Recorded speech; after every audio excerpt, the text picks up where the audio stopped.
मुझे तो अंधेरों में जलना भी आता है, राह कितनी भी मुश्किल हो पर चलना भी आता है। हम नहीं मानते कि ये सब किस्मत में लिखा था, इरादे के पक्के हैं, हमें किस्मत बदलना भी आता है। नाम संजीव झा। बिहार की माटी में पैदा हुए लेकिन दिल्ली तक लोगों का दिल जीत रहे हैं। संजीव झा की लोकप्रियता के किस्से पटना से दिल्ली तक चर्चे में हैं।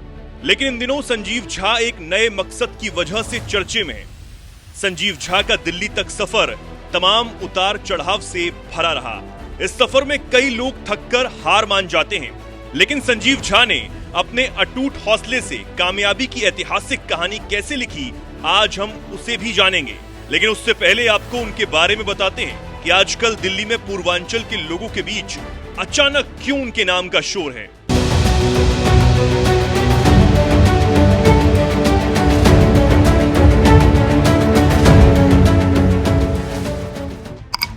इसका सबूत है ये लेटर।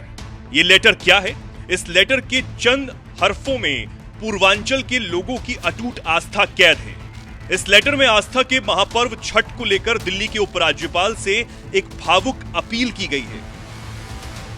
लगाना धक्का आपको, आस्था के महापर्व को मनाने के लिए साहिबानों को जगाना पड़ रहा है, क्योंकि दिल्ली में बैठे कुछ लोग पूर्वांचल के पर्व के महत्व को शायद आंक ही नहीं पाएंगे। यह खत दिल्ली के उपराज्यपाल को इसलिए लिखा गया ताकि यमुना के किनारों पर छठ महापर्व मनाने की इजाजत मिल सके, जिस पर साल 2020 से ही प्रतिबंध लगा दिया गया है।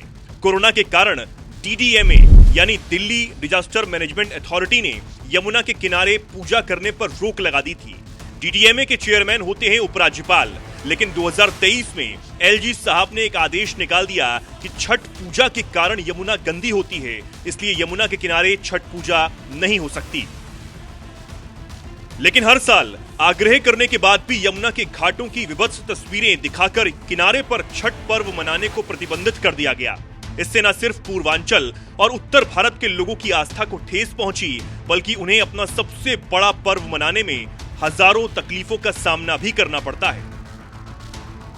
अब संजीव झा ने इस एक लेटर के जरिए फिर से उपराज्यपाल का ध्यान अपनी ओर खींचा है।